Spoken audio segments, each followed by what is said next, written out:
how to create a hidden directory or a folder in File Manager in cPanel. So let's see this step by step.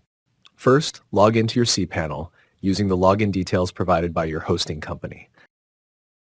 Once you log in, you will land on the main cPanel dashboard.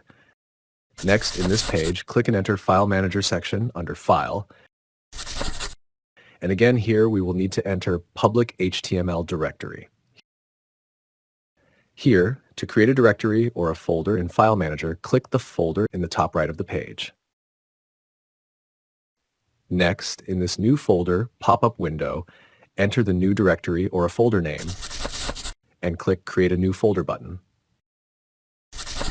And done creating a new directory in File Manager in cPanel.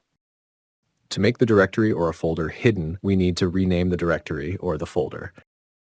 So we need to right-click on the folder and next select the Rename tab.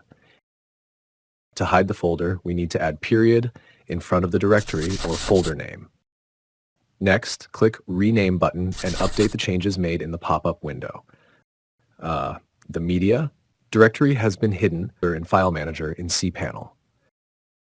If you found this tutorial helpful, please like the video, leave a comment below, and share it with others.